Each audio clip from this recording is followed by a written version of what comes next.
Hi అందరికీ. ఈరోజు healthy laddu recipe చూసేయండి. అవిసె గింజల్ని డ్రై రోస్ట్ చేసి పెట్టుకోవాలి. తర్వాత సన్ఫ్లవర్ గింజల్ని కూడా అలానే కొంచెం డ్రై రోస్ట్ చేసి పెట్టుకోవాలి. కలుపుతూ ఉండాలన్నమాట లో ఫ్లేమ్లో పెట్టుకొని.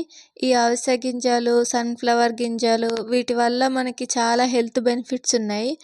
మెయిన్గా చిన్నవాళ్ళ నుంచి పెద్దవాళ్ళ వరకు, చిన్నవాళ్ళలో బ్రెయిన్ డెవలప్మెంట్కి, పెద్దవాళ్ళలో అయితే హెయిర్కి, స్కిన్కి, వాళ్ళ బ్రెయిన్కి, ఇంకా బోన్స్కి ఎంతో అంటే ఎంతో హెల్ప్ చేస్తాయి అన్నమాట.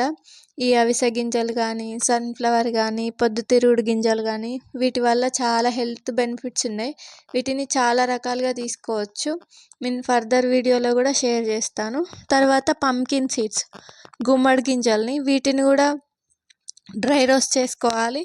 మరీ అంత రోస్ట్ చేసుకోవద్దు, మరీ అంత నార్మల్గా చేసుకోవద్దు. కొంచెం పచ్చివాసన పోయి మంచిగా మనం తినేటట్టు వీలుండేటట్టు చేసుకోవాలన్నమాట.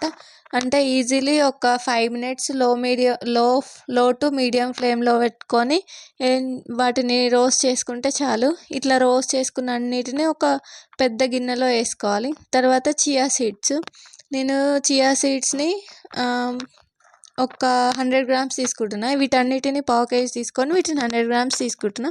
వీటిని కూడా బాగా డ్రై రోస్ట్ చేసుకోవాలి. ఎందుకంటే పావు కేజీ తీసుకున్నంటే ఇవి కొంచెం గమ్ లాగా పడతాయి అన్నమాట. మనం తినేటప్పుడు కొంచెం అంత సఫిషియెంట్గా అనిపించదు. అందుకే నేను సగమే తీసుకున్నా. కానీ వీటిలో కూడా హెల్త్ బెనిఫిట్స్ చాలా ఉన్నాయి. వీటిని చాలా రకాలుగా తీసుకోవచ్చు. తర్వాత నువ్వులు, వీటిని డ్రై రోస్ట్ చేసి పెట్టుకుంటా. నేను తర్వాతకి షేర్ చేస్తాను ఇది కూడా.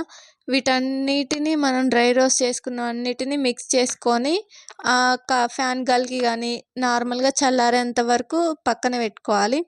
ఇవన్నీ చల్లారిన తర్వాత మనం పౌడర్ చేసుకోవాలి. పౌడర్ చేసుకొని ఇంకో కడాయి పెట్టుకొని దాంట్లో బెల్లంని ఇంకా డేట్స్ని రెండింటిని కరగబెట్టాలన్నమాట. ఫస్ట్ డేట్స్ కొంచెం మెల్ట్ అయిన తర్వాత బెల్లం వేసుకోవాలి. నేను ఇక్కడ మొత్తం కేజీ సీడ్స్కి 1/2 kg బెల్లం, 1/2 kg ఖర్జూరం, ఒక 200 grams బెల్లం వరకు వేసుకొని ఇట్లా పేస్ట్ లాగా చేసుకున్నాను. నెయ్యితో వీటిని కూడా మెల్ట్ అయ్యేటట్టు చేసిన. మీరు డైరెక్ట్ మిక్సీలో కూడా పట్టుకోవచ్చు. తర్వాత వీటన్నిటిని మిక్స్ చేయాలన్నమాట. మిక్స్ చేసి ఈ పౌడర్లో ఈ పేస్ట్ని వేసి మొత్తం కలపాలి. కలిపినప్పుడు ఏమైనా ఉండలాగా అట్లా ఇట్లా అనిపిస్తే మనం మళ్ళీ మిక్సీ వేసుకొని కొంచెం స్మూత్గా వచ్చేటట్టు చేసుకోవచ్చు.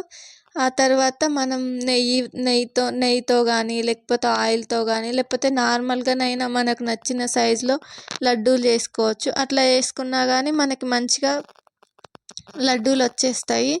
మనకి నచ్చిన సైజుతో చేసుకోవచ్చు అన్నమాట.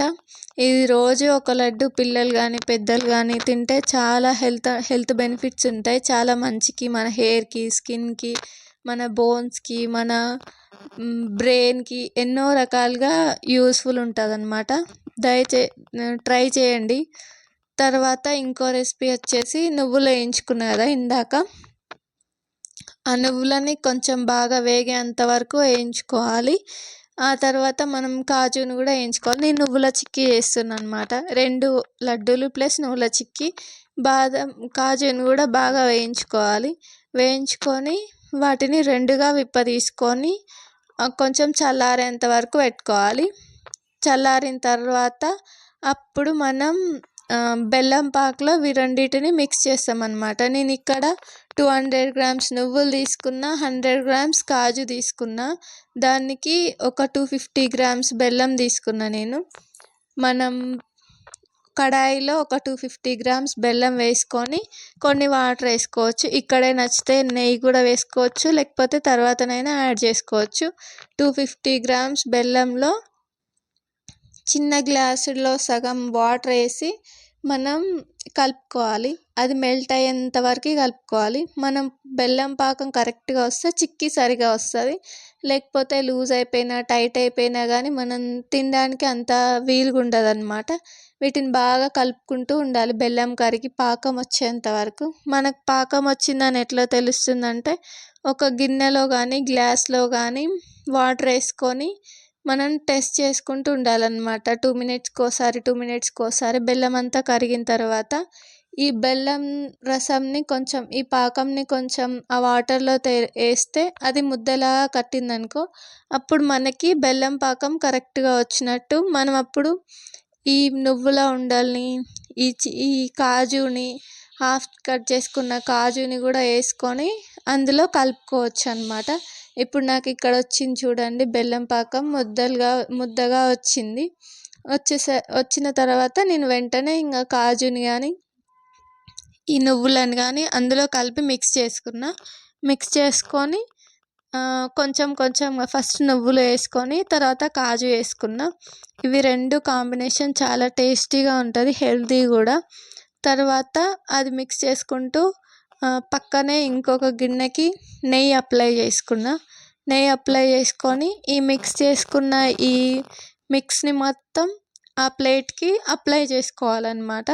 చేసుకున్న తర్వాత అది ఆరిపోతే వాటిని పీసెస్ లాగా కట్ చేసుకోవచ్చు. ఇక ఇట్లా మొత్తం మిక్స్ అయ్యేటట్టు కలుపుకొని ప్లేట్ మీదకి వేసుకోవాలి. తర్వాత దాన్ని ప్రెస్ చేయాలి వెడల్పుగా. అది ఎంత సైజు ఉందో అంత సైజు మీకు నచ్చిన సైజులో ప్రెస్ చేసుకొని తర్వాత మనకు నచ్చిన సైజులో కట్ చేసుకొని తినేయచ్చు. ఈ రెండు చాలా హెల్దీ రెసిపీస్. మీకు ఇలాంటి హెల్దీ రెసిపీస్ కావాలంటే తప్పకుండా ఫాలో చేయండి. Thank you for watching. This is Mythri.